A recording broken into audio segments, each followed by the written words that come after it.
Ya estamos de regreso aquí en Ángulos y antes de dar la bienvenida a nuestros invitados, le quiero decir que tenemos una promoción para ustedes que son fans de 31 Minutos Resucitando una Estrella. La producción nos ha hecho llegar 2 camisetas de 31 Minutos Resucitando una Estrella para las personas que sí fueron a las funciones de 31 Minutos. Les recordamos que este domingo es la última oportunidad para ver a la 1 de la tarde y a las 5 de la tarde esta obra de 31 Minutos Resucitando una Estrella, que son pues esta serie de personajes de Chile muy famosos, Tulio Triviño, Juan Carlos Bodoque, Patana Tufillo, etc. Pues a quien nos mande un tuit o un correo electrónico con una foto de su boleto de 31 minutos, le vamos a regalar también una camiseta. Y bueno, pues ahora sí le damos la bienvenida a Jorge Octavio Navarro Jonás. Bienvenido, Jonás. ¿Cómo estás, Ricardo? Buenas noches al auditorio. Buenas noches. Y Carlos Martínez Macías, bienvenido, Carlos. ¿Qué tal, Ricardo? Buenas noches.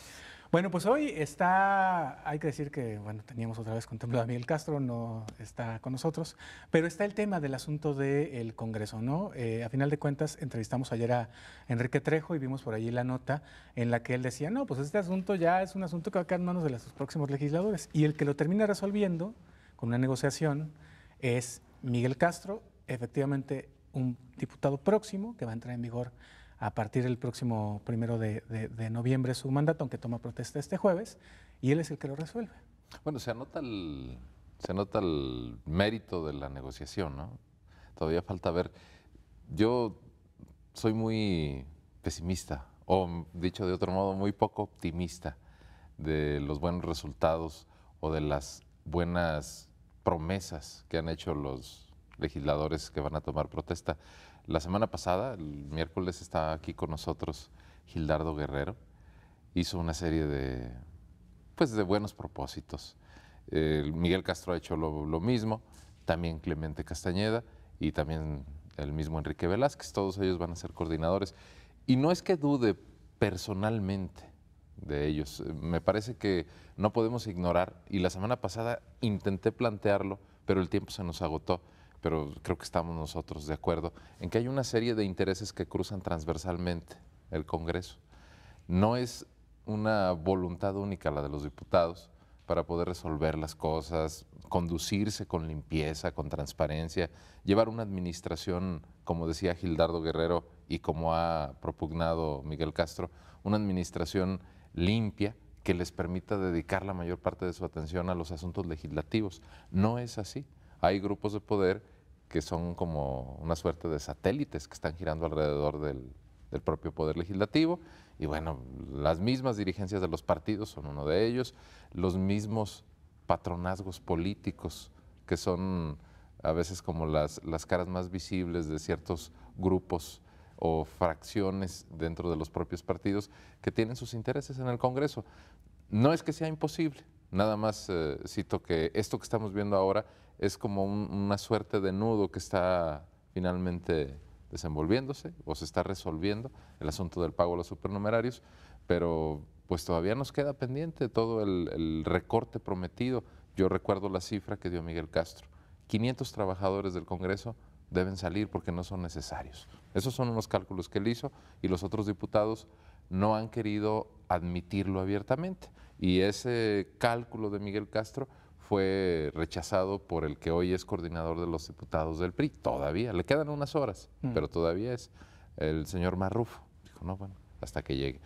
Por eso empiezo yo diciendo que tengo poco optimismo, o mejor dicho, un buen pesimismo en cuanto a lo que vayan a resolver en el Poder Legislativo. Pues yo sí quisiera remitirme al tema de este día, en el caso de este primer acuerdo, yo diría, porque nada más es eso, un acuerdo para, primero, que se termine esta protesta que hacían los trabajadores supernumerarios en el Congreso, ir a una mesa de diálogo para hacer análisis pormenorizados de cada caso y entonces destrabar el problema. Me parece hasta lógico que ha sido con la intervención de un diputado entrante, que en este caso no es un asunto menor, va a ser el coordinador de la mayoría priista de la próxima legislatura el que pueda finalmente destrabarlo. ¿Por qué me parece lógico? Porque los que van de salida ya no tenían capacidad de negociación, y yo agregaría incluso de credibilidad alguna.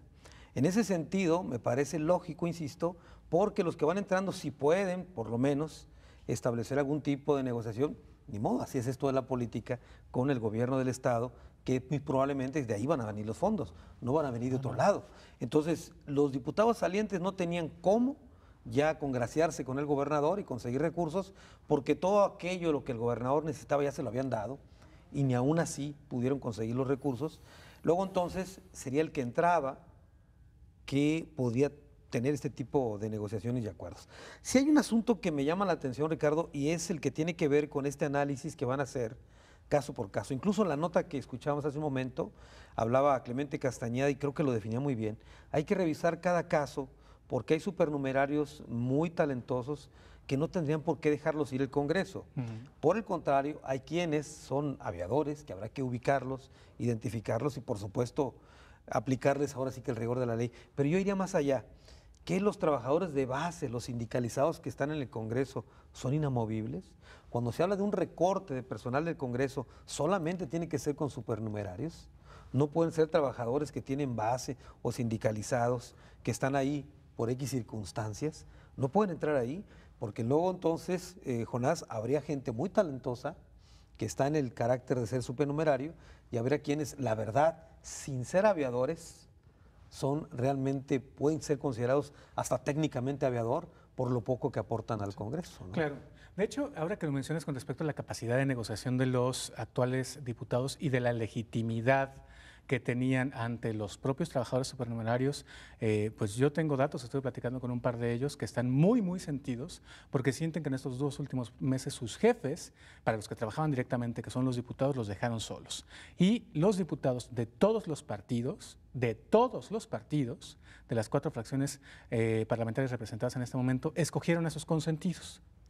3 o 4, algunos por cierto, de los que andan ahora defendiendo a los trabajadores, entre ellos Héctor Álvarez. Y basificaron a esos trabajadores, 2 más o menos por diputado de los que le entraron a esta negociación, y a los que querían garantizarles que se quedaran y un futuro digno, incluso algunos parientes de diputados. Entre ellos he hablado, por ejemplo, de la hermana del actual líder del PAN y actual diputado también, Miguel Ángel Monraz.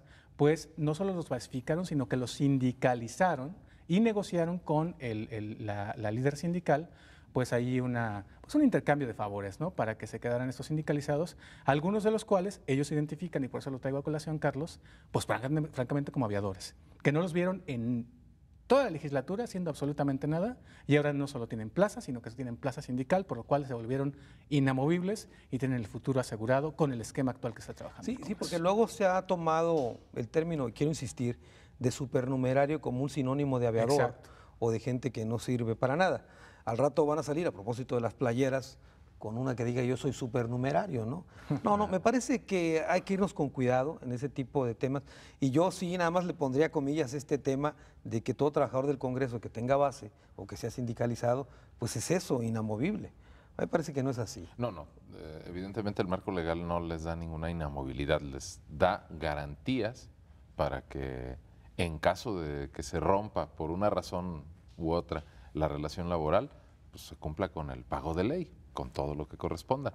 Pero evidentemente aquí el uso del sindicato pues es político, y tú ya citaste por qué. Pero más allá, incluso, Carlos, yo iría un poco más lejos con el tema de la capacidad o el trabajo bien hecho de los trabajadores supernumerarios. El tema es que el próximo coordinador de los diputados del PRI está haciendo compromisos, y también los otros futuros coordinadores, para dejar una plantilla laboral en el Congreso que cumpla con una función estrictamente de competencias y de eficacia en el desempeño de lo que se espera de un poder legislativo, no de una conveniencia pasajera, porque el mecanismo para tener hoy a los trabajadores fue acordado por los diputados que están por salir, y básicamente consiste, o es el mecanismo que se pondera, en que sean personal de confianza de los diputados. Y es un vicio que está presente en el Poder Ejecutivo, en el Poder Judicial, en los municipios, porque se han negado a implantar el servicio civil de carrera de modo sistemático y durante decenios.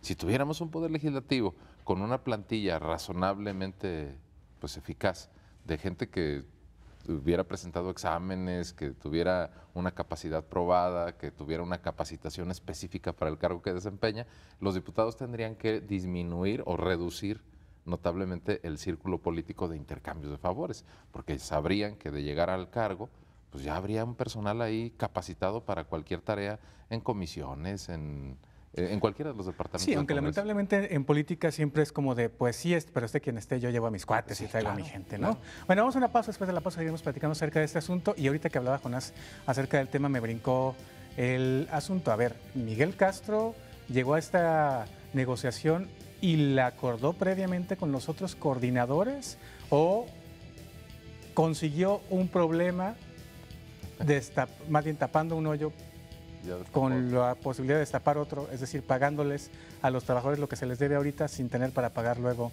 en diciembre. Después de la pausa lo platicamos, no saben.